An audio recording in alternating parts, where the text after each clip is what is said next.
मुझे इस बात की प्रसन्नता है कि नौजवानों में जो हुनर है उसको प्रोत्साहित करना, उसको आगे बढ़ाना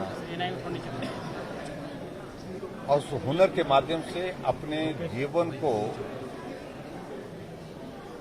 और परिवार के जीवन को सरल बनाना, उनके लिए आय का स्रोत खड़ा करना, ये स्किल डिपार्टमेंट की ओर से बहुत बेहतरीन ढंग से पूरे देश भर में और देश के साथ साथ में प्रदेश भर में HPKVN की सारी टीम को मैं बहुत बधाई देता हूं कि हिमाचल प्रदेश में आज हम देख रहे थे तो बच्चों को हमने ट्रेनिंग दी है, लगभग 18,000 से ज्यादा बच्चों को ट्रेनिंग दी है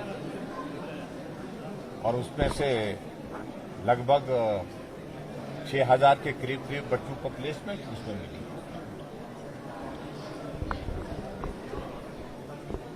ऐसे बच्चे को फाइनेंशियली बहुत लंबे समय तक पढ़ाई नहीं कर पाते हैं, उनकी पारिवारिक परिस्थिति इस प्रकार की है। मैट्रिक करने के बाद, +2 करने के बाद वो इस प्रकार की ऑप्शन पर जब जाते हैं और HPKVN जो है वो उनको मदद कर रही है, उनको प्रशिक्षित करने के लिए, उसके बाद उनकी प्लेसमेंट के लिए, उसमें एक बहुत बड़ी सफलता हिमाचल प्रदेश में हमने इस छोटे से समय में हासिल की है। लेकिन इस बात को लेकर के ये जरूर है आज के इस अवसर पर जहां हमको और प्रमोट करना चाहिए स्किल को, उस दृष्टि से सरकार की ओर से जो प्रयत्न और जो प्रयास चल रहे हैं, निश्चित रूप से आने वाले समय में और ज्यादा काम करने की आवश्यकता है ताकि नौजवानों को अपने पांव पर खड़े होने की एक अपॉर्चुनिटी मिल सके, अवसर मिल सके, अपने परिवार को आर्थिक दृष्टि से मदद करने की गुंजाइश दी जा सके। Sir, agriculture sector, environment sector और इसके अलावा कौशल विकास निगम के आइडियाज को भी जोड़ने की सरकार ने तो निश्चित रूप से देखिए, मैंने इस बात को कहा कि ड्रोन तो बहुत बड़ा आने वाले समय में मुझे लगता है कि एक फील्ड में नहीं, बहुत सारी फील्ड में अपना कॉन्ट्रीब्यूशन देगा, बहुत बड़ा कॉन्ट्रीब्यूट करेगा और इसलिए आदरणीय प्रधानमंत्री जी ने इस टेक्नोलॉजी, ड्रोन टेक्नोलॉजी को बहुत तेजी से आगे बढ़ाने के लिए आग्रह किया है। सभी मुख्यमंत्रियों से भी आग्रह किया, सभी प्रदेशों से भी आग्रह किया है और मुझे इस बात के लिए विशेष तौर से प्रसन्नता कि हिमाचल प्रदेश में हमने, Himachal is the first state जिसने ड्रोन पॉलिसी जो अपनी लेकर के जो है वो प्रस्तुत कर दी, बना करके तैयार कर दी और इसके लिए हमारी पूरी टीम को भी बधाई देता हूं। और इसके साथ जहां एग्रीकल्चर सेक्टर है और उसके बाद एनवायरमेंट है, ये सारी चीजें टेक्नोलॉजी के साथ बेहतर ढंग से हम कैसे आने वाले समय में कर सकते हैं, इन सारी चीजों को तो प्रधानमंत्री जी का फोकस है। उस फोकस के आधार पर मैं कह सकता हूं कि निश्चित रूप से आने वाले समय में जो इनिशिएटिव लिए गए हैं केंद्र सरकार द्वारा उसमें लाभ होगा। सर, बड़ा फेरबदल आपने किया है 4.5 साल के कार्यकाल में, जिस तरह 6 चीफ सेक्रेटरीज बदले गए हैं, क्या माने कि अफसरों के साथ सामंजस्य नहीं बिठा पा रही है सरकार? देखिए, चीफ सेक्रेटरी हमेशा के लिए तो कोई होता नहीं।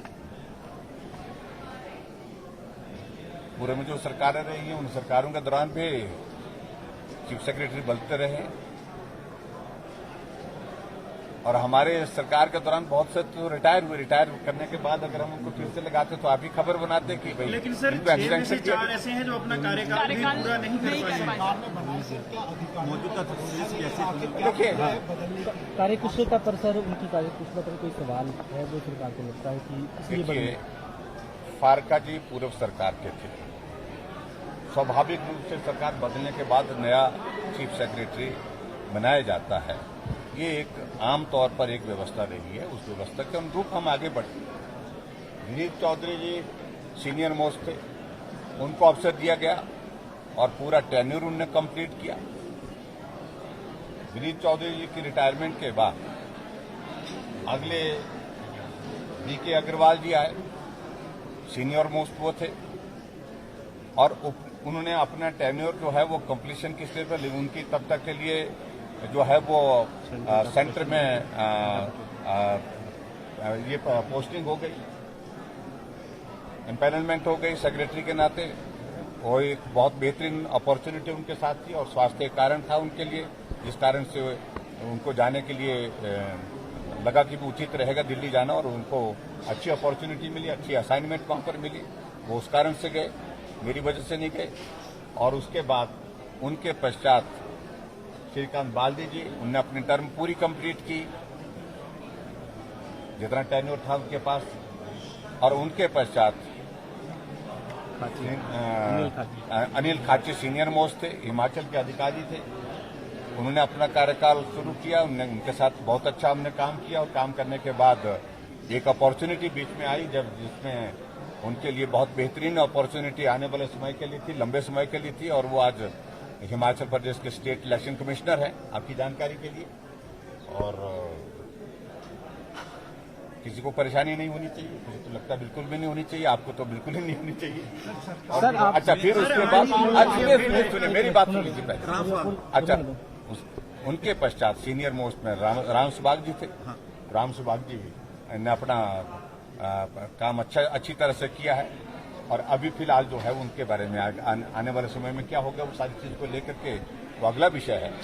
लेकिन अगर यहाँ हिमाचल प्रदेश में चीफ सेक्रेटरी सरकार में काम करके सरकार के संचालन में सहयोग करते रहे हैं, उस दृष्टि से सभी ने अच्छा कंट्रीब्यूशन दिया है, सभी ने योगदान दिया है। मैं सबका धन्यवाद करता हूं। इसलिए मुझे लगता है कि इस प्रश्न का कोई औचित्य नहीं जो आप प्रश्न कोविड के मामले बढ़ रहे हैं। पिछले कल भी 422 के आसपास मामले आए। कितने एक्टिव केसेस हैं, कितने सजग है सरकार? देखिए, चिंता का विषय है निश्चित रूप से। लगभग 1800 के करीब जो हिमाचल प्रदेश में एक्टिव केसेज आए। और ऐसे में हम अब ज्यादा फोकस होकर के काम कर रहे हैं। मैंने वीडियो कॉन्फ्रेंस भी सभी डिप्टी कमिश्नर और अधिकारियों के साथ की है।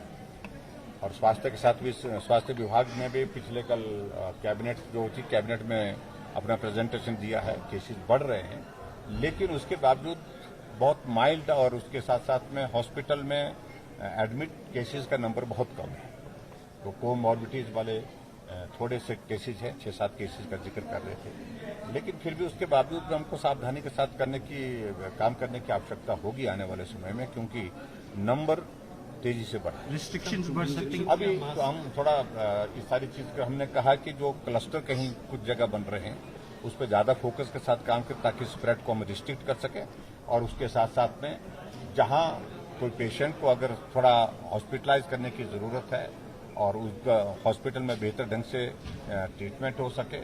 और उसके साथ साथ में अवेयरनेस की थोड़ा क्या हो जाता है कि जब इस तरह का एक दौर आ जाता है, लोगों को लगता है कि अब खत्म हो गया, और जब खत्म नहीं हुआ है तो ऐसे में थोड़ी कैजुअलनेस आ जाती है। तो लोगों को और ज्यादा सतर्क करने की। सर, सेब बागवानों के लिए पिछले कल आपने घोषणा जरूर की है। सर, सेब बागवानों के लिए आपने पिछले कल सेब बागवानों के लिए हमने नहीं है। देखिए, बात हम इस बात से सहमत हैं। ऑल ऑफ ए सडन जो एक बहुत बड़ी इंक्रीज आई है उसमें जो बारदाना जिसको हम बोलते हैं, पैकेजिंग का जो हमारा मटेरियल होता है, उसमें हम इमीडिएटली क्या मदद कर सकते थे, हमने वो किया।